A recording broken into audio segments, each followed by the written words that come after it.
در کندز 10 تن از جوانان تحصیل کرده به علت بیکاری با مخالفان مسلح حکومت یکجا شدند.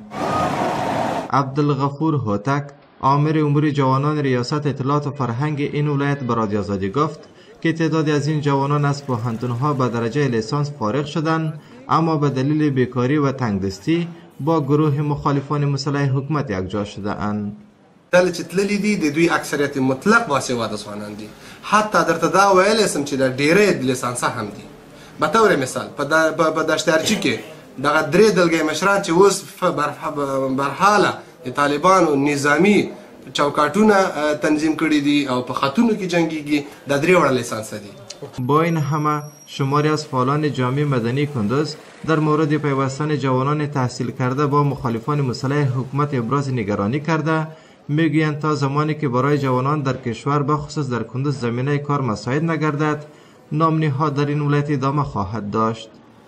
بیشترین مسائلی را که ما میبینیم حتی در بخش ناامنی هم این کلگیش زمین ناحیه بیکاری است که زمانی که جوانای ما فرصت‌های کاری برشان مساعد نشد، طبیعی است که اینا از مجبوریت و یا از اینکه دشمن در این نقطه بسیار حساس عمل میکنن و اینا را فریب میتن و از این ضعف و نقطه ضعفی که وجود داره که همان عدم وظیفه و فرصت‌های کاری است، از این نقطه دشمن ها استفاده میکنه و اینا را در جبهات خود سوق میدن. فرار جوانا از سطح کشور و ویژه در ولایت کندز یک جفای بسیار بزرگ است.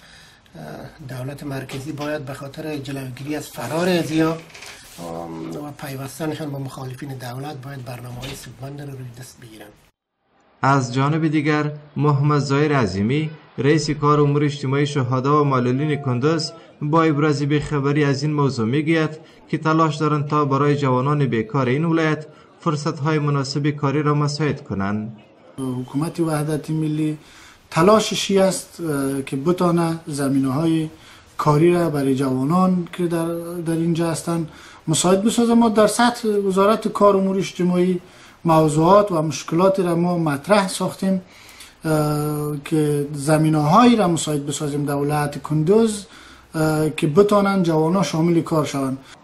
آمر امور جوانان کندز هشدار می‌دهد اگر دولت افغانستان به اسرع وقت به این معضله چاره نسنجد، صفوف مخالفان مسلح حکومت با پیوستن جوانان تحصیل یافته و غیر تحصیل یافته قوی‌تر خواهد شد. این در حال است که هنوز هم مخالفان مسلح حکومت در حومه‌های شهر کندز حضور فیزیکی دارند و حتی برخی اوقات صدای سلاح‌های سبک و سنگین در داخل شهر به گوش می‌رسد. اما مسئولان محلی کندز میگویند که همکنون به هدف راندن مخالفان مسلح حکومت در اطراف شهر کندز عملیات تصفیه‌ای جریان دارد. اجمل آریان، رادیو آزادی، کندز.